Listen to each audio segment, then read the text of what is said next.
문과생들은 관람 불가, 접근 금지라는 영화.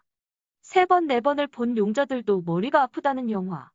크리스토퍼 놀란의 테넷 리뷰입니다. 어차피 이해 못할 거 예습은 전혀 하지 않았습니다.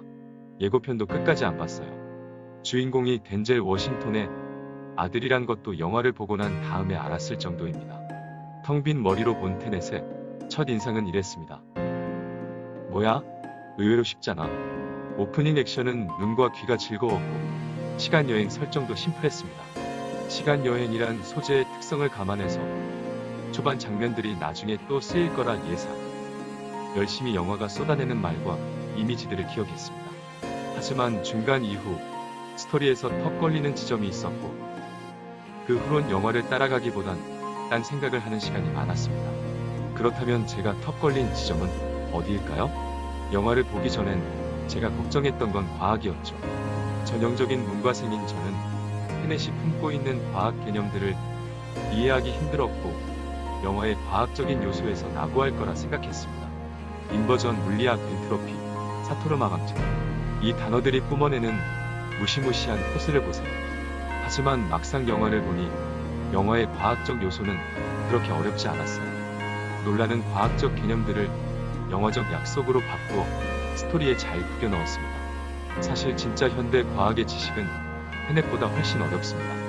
현대 물리학은 비과학자의 입장에서 보면 옳지만 이상하게 보이는 것과 완전히 미쳐버린 것을 구분하기가 불가능한 상황이다. 숲으로 가는 길을 쓴 빌 브라이슨을 좋아하시는 분들이 많으시죠. 그는 이렇게 말했습니다. 결국 우리는 나이를 정확하게 계산할 수도 없고 거리를 알 수 없는 곳에 있는 별들에 둘러싸여서 우리가 확인도 할 수 없는 물질로 가득 채워진 지로 우리가 제대로 이해할 수도 없는 물리 법칙에 따라서 움직이는 우주에 살고 있다는 셈이다. 너의 모든 것의 역사는 저처럼 국가지식에 무지한 자들을 위한 모범생입니다. 빌 브라이슨은 유머러스한 여행기를 잘 쓰는 전형적인 문과형 작가입니다. 작가에겐 죄송하지만 작가의 낮은 이과지식 덕분에 이 책은 찬란한 성과를 거뒀다고 생각합니다. 빌 브라이슨은 이 책을 쓰기 위해 현대과학의 각 분야의 전문가들을 만나 인터뷰했습니다. 그런데 과학자들을 만나 이야기를 들으면서 빌 브라이슨이 가장 많이 한 말은 이것입니다. 다시 한번 말씀해 주시겠습니까? 현대과학은 어렵고 저 같은 사람에겐 마법의 영역으로 넘어가 버린 느낌마저 듭니다. 하지만 영화 테넷에서 제가 턱 걸린 지점은 과학이 아니었습니다. 가장 먼저 이상했던 건 주인공이 무기상의 아내에게 연민을 느끼고 그녀를 구하는 쪽으로 에너지를 쏟았기 때문입니다. 놀라는 나중에 이조차 사토르를 속이기 위한 트릭이었다고 대사를 치지만 말이 안 되는 변명이죠. 여자는 충분히 딱한 처지지만 주인공은 그보다 훨씬 많은 생명을 책임지고 있었어요. 테넷의 위기는 말 그대로 지구 멸망이니까요. 주인공이 여자를 위해 테넷의 임무를 미루는 순간 영화는 산으로 갔다고 생각합니다. 두 번째는 악당이 이상했습니다. 이 영화를 보고 마블의 타노스는 얼마나 훌륭한 악당이었나 새삼 느꼈어요. 미래가 현재를 공격한다는 발상은 흥미롭습니다. 현재가 기후를 망쳐 미래는 숨쉬기조차 어려운 상황이 되었고 미래의 권력자들은 현재의 인류를 멸망시켜 환경을 보존하려 든다는 설정이었죠. 말하다 보니 이것도 이상하긴 해요. 그런데 이 미래의 권력자들은 영화에 등장하지 않습니다. 할 수가 없죠. 설정상 그들을 대신해서 나서는 게 러시아 무기상 사토르죠. 케네스 브래너는 품위 있고 고전적인 악당 연기를 열심히 했지만 각본은 그에게 충분한 행동 이유를 주지 않았습니다. 정리하면 테넷은 주인공과 여자, 주인공이 관계를 맺는 빌드업이 약하고 악당도 따지고 볼수록 왜소하고 약합니다. 이러니 스토리가 제대로 갈 리가 없죠. 테넷의 스토리는 엄청난 규모로 지은 초현대식 건물이지만 내부에 들어가면 기둥이 동선과 시선을 막가리고 화장실에 변기도 없고 엘리베이터도 없는 그런 건물이에요. 그런데 테넷이란 영화가 희한한 게 스토리가 이렇게 산으로 갔는데도 그래도 볼만한 것들, 생각할 것들이 남는다는 것입니다. 놀란 감독은 만드는 영화마다 첫 대사를 매우 의미있게 사용합니다. 그 영화를 통째로 설명하는 출사표처럼 이용하죠. 테넷의 첫 대사는 이렇습니다. 미국인들 좀 깨워. 무슨 말일까요? 그렇다면 지금 미국인들은 자고 있다는 얘기인데요. 지금부터 이 대사를 단서로 상상한 것들을 말해보겠습니다. 아쉽게도 딱 떨어지는 해석을 만들지 못했어요. 몇 가지 힌트들만 손에 쥐었습니다. 영상을 보시는 분들과 힌트를 공유해서 조금 더 나은 해석을 만들었으면 좋겠습니다. 왜 2020년인가? 테넷의 이야기 속에서 미래는 기후재앙으로 망했다고 합니다. 트럼프는 기후협약에서 탈퇴했죠. 그리고 그 망한 미래는 현재에 복수합니다.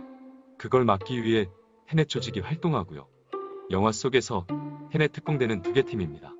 블루팀과 레드팀. 두 부대는 시간의 순료와 역류를 하나씩 책임지고 따로 출동하죠. 미래를 만드는 두 가지 방법이라 볼 수 있습니다. 미국 정당에서 블루는 민주당, 레드는 공화당입니다. 또한 영화 후반에 중요한 사건이 벌어지는 인버전 룸의 인테리어를 봅시다. 주인공들은 블루와 레드 빛 아래에 있습니다. 현재의 운명을 결정하는 장소는 블루와 레드가 투쟁하는 곳이죠. 2020년엔 미국 대선이 있습니다. 앞으로 일주일 정도 남았네요. 대선이 열리는 해에 테넷을 개봉한 것은 그냥 우연일까요? 미국 대선은 큰일이지만 우리는 미국에서 멀리 떨어져 있죠. 우리는 테넷을 대선과 연결시켜 생각할 필요가 없지만 어쩌면 미국인들, 특히 놀란 감독에겐 매우 긴급한 관심사였는지도 모릅니다. 테넷의 주인공들은 좀 특이합니다. 다른 시간여행 영화의 주인공들이 이런저런 물리적 제약을 중요하게 생각하고 신중하게 움직인 것에 비해 테넷의 주인공들은 마구 행동하죠. 뭔가 계획이 틀려도 거기에서부터 그냥 시작한다는 의지가 있습니다. 이미 일어난 건 일어난 거지. 주인공들은 이 말을 몇 번씩 반복합니다. 또한 이 말도 여러 번 했죠. 무지가 우리의 탄약이야. 영화의 주인공들이 계획을 즉흥적으로 바꾸면서 씩씩하게 총을 쏘고 때려 부수고 달리는 것을 보면서 굉장히 실용적인 프로스포츠팀을 보는 것 같았습니다. 예전 박찬호 선수가 텍사스에 가서 죽을 쓰고 먹튀가 되었을 때 자살을 생각할 정도로 괴로웠다고 합니다. 그때 그에게 위안을 준 사람이 멘탈 코치였습니다. 찬호, 네가 마운드에 오르면 해야 할 일이 뭐지? 타자를 아웃시켜서 경기를 승리를 이끌어야지. 아니야. 그건 네 행동의 결과지. 네가 할 일은 따로 있어. 무슨 말이지? 타자를 아웃시키려면 네가 무슨 일을 해야 하지? 뭐 일단 공을 던져야지. 그래, 그게 네 일이야. 네가 원하는 곳에 공을 던지는 것. 사실은 그게 전부야. 스포츠 멘탈 코칭 분야에 통제 가능성이란 개념이 있습니다. 모든 선수들은 먼저 통제할 수 있는 것과 통제할 수 없는 것을 구분해야 합니다. 축구나 야구의 경우 통제할 수 없는 것들은 이런 것입니다. 이런 것들은 아무리 노력해도 개인이 변화시킬 수 없는 것들인데 의외로 인간은 이런 것들에 매달리고 영향을 받습니다. 이런 것은 신의 뜻으로 맡기고 과정 목표에 집중하는 것이 좋은 플레이의 기본이라는 것. 그럼 통제 가능한 것은 무엇일까요? 테넷의 주인공들은 멘탈 훈련을 잘 받은 스포츠 선수들을 닮았습니다. 그들은 불규칙 바운드가 일어나도 일어난 건 일어난 거지. 불확실한 미래가 걱정되어도 무지가 우리의 탄약이야. 를 외치면서 앞으로 나갑니다. 이 행동력엔 감탄이 나오죠. 특히 테넷의 초반 살짝 잠이 들었던 미국인들은 영화 후반엔 정신없이 행동합니다. 그들은 이론을 믿고 행동 계획을 세운 뒤 거침없이 행동하죠. 영화의 하이라이트엔 무시무시한 난장판이 벌어지는데 주인공들은 손목시계를 초 단위로 맞추어 가면서 즉흥적으로 행동합니다. 테넷은 현재 미국인들이 졸고 있는 상태이고 지구 멸망급의 파국이 눈 앞에 있다고 생각합니다. 그리고 이 위기를 이길 방법을 이야기하고 싶었던 것 같아요. 통제 가능성을 인식하고 시간을 잘 활용해 행동할 것. 잘못 오류가 나도 수정하면서 앞으로 갈 것. 그리고 동료를 믿을 것. 미래에선 멸망의 단서가 날라오기도 하지만 동시에 목숨을 맡길 수 있는 동료가 오기도 한다는 것. 이것은 사실 철학이나 과학이라기보단 스포츠 심리학에 가깝습니다. 호날두나 메시 같은 인류 스포츠 선수들의 멘탈이죠.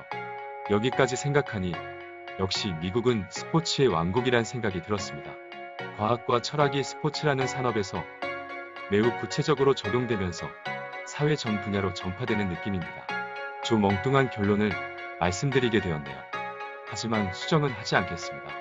일어난 일은 이미 일어난 거고 무지는 우리의 탄약이니까요.